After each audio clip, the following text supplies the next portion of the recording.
Hello, Jerry here. Welcome back to our study of the Old Testament prophets. Now, last week in the book of Ezra, the Jews accomplished their first Aliyah of many. As we said before, Aliyah is the term the Jews use for a return to their land of Israel. And this return from Babylon to Israel, found in Ezra in 538 BC, was the mother of many returns.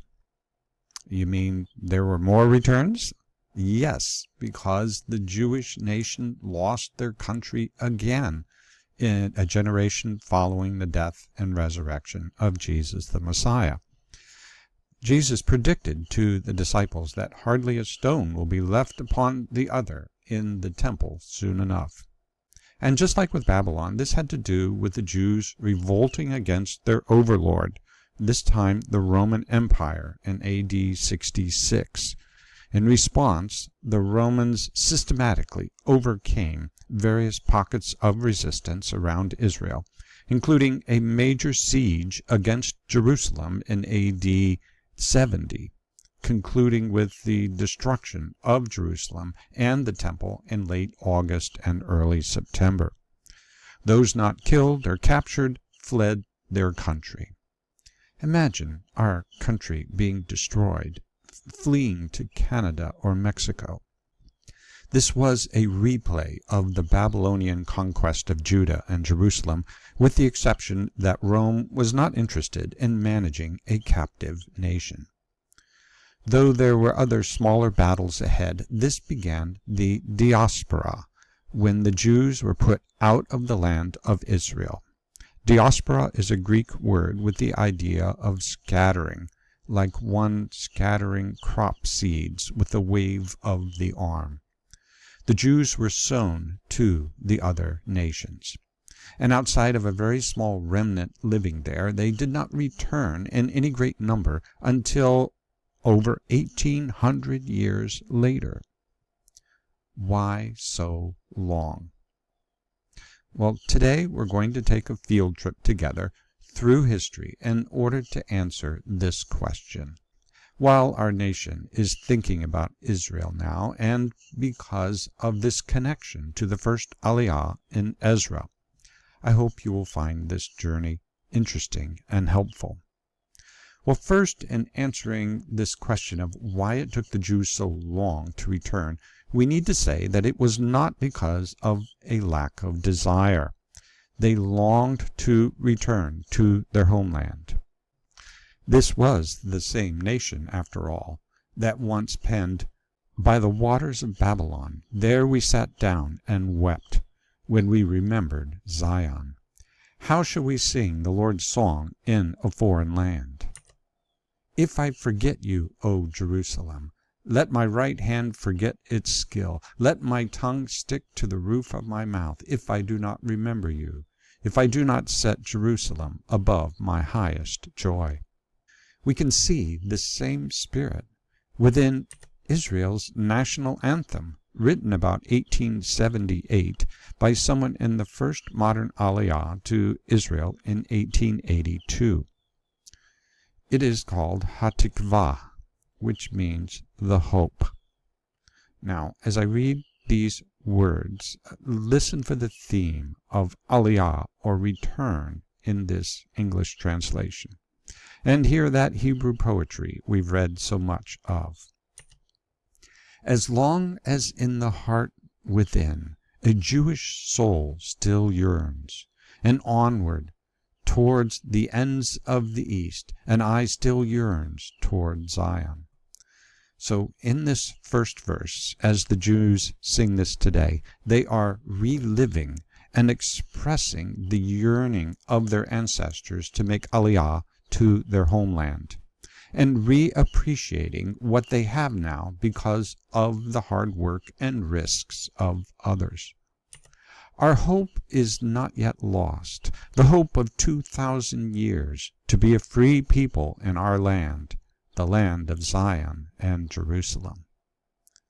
So with this second verse, we see this hope was not just ignited in the 1880s when they made their first Aliyah, or return, but it was a 2,000-year hope from that first century conquest by Rome. And importantly, it includes not just being there, but to be free and safe. And that strongly expressed hope of being a free people in their own country helps us right off the bat with one good answer to this question of why the Jews returned so late. Because Aliyah included not just to live in Israel, but to be safe under your own government there. That's what the anthem stressed, to be a free people in our land. But after the Roman Empire, the Byzantine Empire controlled Palestine, seeing themselves as a continuance of the Roman Empire. Then, after the rise of Islam in the 600s, that whole region was controlled by various Muslim groups. My, how the world changes in time. The Muslims controlled Palestine all the way until 1917, near the end of World War I, or the Great War, as the Ottoman Empire ended. And then Great Britain assumed a kind of oversight or trusteeship of the region from the League of Nations, an early United Nations, from 1917 to 1947. So the fact that others always controlled the land was one reason the Jews did not return. Now, second, a move of a large portion of Jews back to Israel, as we've seen from Ezra, takes great leadership over the people. However, Israel was sown among many surrounding nations, and in time they will spread throughout Europe. There was no single infrastructure of the people that a leader could address and rally. They weren't all talking to each other. And let me add that the Jews were almost always universally discriminated against in these many countries. They were unwanted, resulting in many times when the governments officially expelled them. Notice this map capturing the expulsions of Jews from all these nations between 1100 and 1600.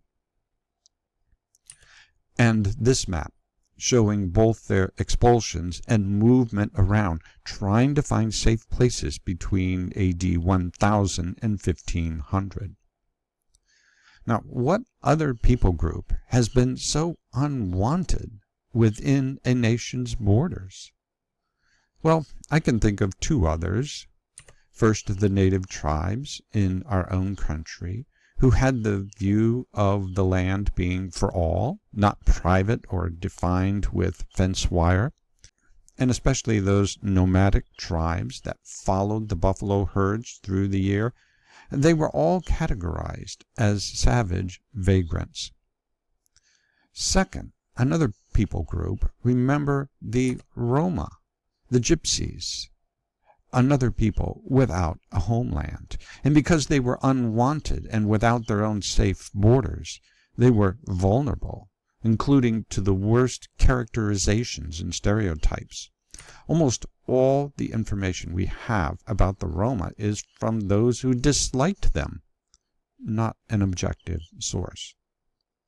Notice how many Roma were killed in the Holocaust of World War II, as they were categorized by the Nazis as subhuman, like Jews. And there were even some Jewish Roma, though most were Christian or Muslim. Well, back to the Jews. Sadly, the Christian church lost the opportunity to stand against anti-Semitism and defend the Jews. Instead, the Catholic Church developed both a theological and social anti-Semitism. The Jews were viewed as the enemy of God, the Christ killers. For instance, the Christian Archbishop of Constantinople, John Chrysostom, used to preach that to love God was to hate the Jew. The famous theologian Augustine helped popularize the image of the Jews being like the wandering Cain, with that mark of the judgment of God on them. which is a terrible image because it seemed to be an invitation from God to further punish the Jews as you can. And why would any country want a divinely cursed people bringing down their nation? Now, these aren't isolated cases I'm cherry-picking, but anti-Semitism was clearly systemic through the European Dark and Middle Ages and into the modern era. In art, even as you see here, Jews were portrayed with long hook noses. If you notice the picture on the left, which is how Satan was usually depicted, as you can see on the right. It's a great shame that Christendom, which should have been protective of the Jews, greatly added to their miseries, including from many Protestants when they came along in the 16th century, like Luther, who became vitriolic against Jews and wielded a lot of influence. A case study on Christian anti-Semitism occurred during the First Crusade from 1096 to 1099. Now, the Crusades were launched by the Catholic Church then to militarily free the Holy Land from Muslim control and to open the way for Christians to make an unhindered pilgrimage to the Holy Land sites in Israel. The Pope gave heavenly permission for the Crusaders to war and kill in God's name for this cause, but many Crusaders perceived that license in a broader way and pillaged and sometimes killed Jews in the towns and the cities on the way through Europe to the Holy Land. After all, the Jews were also the enemies of God, they thought. And when the Crusaders finally took Jerusalem from the Muslim Turks, they set fire to the Jewish synagogue filled with hundreds of frightened Jews, and they were burned alive. A few centuries later, Europe was crippled by the Black Plague, beginning in 1347. And so many Jews were blamed and persecuted for poisoning the wells or other sinister things to cause this. The Christian anti-Semitism of the Middle Ages, all their expulsions from various countries, and the atrocities in the Crusades and the Black Plague, they are not something most Christians know about, but they are common knowledge among Jewish persons. When I was in graduate school for history at a state university, I took an awesome course on the Jewish Holocaust, and my Jewish professor assumed, because I was a Christian, that I was anti-Semitic. It was very surprising to me, and I was so eager to try to convince him that this was not true. Now, there's one more big reason why the Jews did not return to Israel earlier, and it's a theological one. The Jewish rabbis told them not to. They had long taught the Jews that only God could bring them back to Israel. He expelled them. He would one day bring them back, probably by the Messiah. And actually, in the Old Testament, it was always the Lord bringing them back. The rabbis said it would be a great sin of presumption against God for any great return to Israel. Instead, they prayed that God would do this for the Jews. So, it's no surprise that the strong Zionist movement of the 19th and early 20th century was primarily a secular, nationalist movement, not from the rabbis and theologians. And what is Zionism? It's that movement to create the state of Israel again and return. In the late 19th century, Theodor Herzl and other Zionist leaders were mostly secular Jews, not religious. They believed creating the state of Israel was the only effective means of escaping the raging anti-Semitism and persecution, especially in Eastern Europe, but increasingly in Western Europe. The Zionists took inspiration from this era of nationalization, with Italy in 1861, Germany in 1871, and early in the 20th century, Austria, Hungary, Czechoslovakia, Poland, and Yugoslavia. Why not a nation of Israel again in this age of nation building. At the first Zionist Congress in Basel, Switzerland in August 1897, Zionist leader Theodor Herzl gave such a moving address, and the people so enthusiastically were convinced, he wrote in his diary afterward how there in Basel the Jewish state was founded. That is, within their hearts and minds. And this would become a reality seen by all, he wrote, perhaps in 5 years, and certainly in 50. Actually, Herzl had it right on that second number. It was 50 years. When added to 1897, comes to 1947, which is the year that after the world learned of the Jewish Holocaust, that the many nations comprising the new United Nations voted in November to partition part of Israel for the Jews to have their own state. That took effect 6 months later in May 1948, when the state of Israel was reborn. Now, the Holocaust of World War II, as I had noted, highlighted the Jews' lack of safety against violent anti-Semitism. There are many testimonies from Jewish survivors of the Holocaust, how often their song of hope, Hatikvah, was sung within the death camps.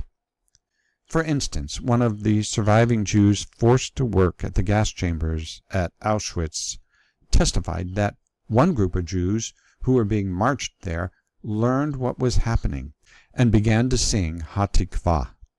The SS guards were enraged and were beating them to be quiet, but they could not stop them.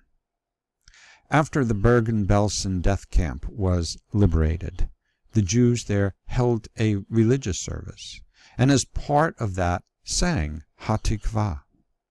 Surely one of the most heartfelt performances of this song, from a people who yearned for the safety of living in their own country, safe from anti-Semitism. You know, they could hardly sing this song. They were so weak and unhealthy. Hear through these survivors that Jewish soul yearning to return to Zion, as the song says, where they can be a safe people in their own land. The story of the rebirth of Israel, and so many sacrificial and risky returns up to it, they make me appreciate even more how powerful this first return was from Babylon to Israel in the book of Ezra. Now today, many people are still making Aliyah to Israel. Notice this chart showing the demographic history of the Jews, that is, where the Jews were in the world by the dates on the bottom. And notice on the bottom right in the triangle I put there, the growth of the Jewish population in Israel through the 20th century to over 6.5 million in 2023. Now there's over 8 million. This is the miracle of Israel in a bar chart. And this is what we'll be seeing happen in Ezra and Nehemiah with the 3 returns from Babylon. Israel filling back up with God's people. About 5 years ago or so, I spoke at a conference about Jewish history and culture at the Temple Shalom in Naples. A beautiful facility and wonderful people. As soon as I finish this recording, I'll make another of that presentation for you all, if you're interested. Extra credit. It covers the huge exodus of Jews out of Russia and Eastern Europe to the United States and other places because of persecution, and the amazing story of how American Jews helped rescue their brothers and sisters in Eastern Europe. I think it's a very noble and moving story. So if you're interested, I'll include the links in the email this week, or you can find it on my YouTube channel. I just want to tell you this story also, if you have time. And thanks for taking this historical journey with me today. Yes, it's not our usual Sunday school. Lord willing, we'll be back in that first Aliyah in Ezra next week. Thanks very much.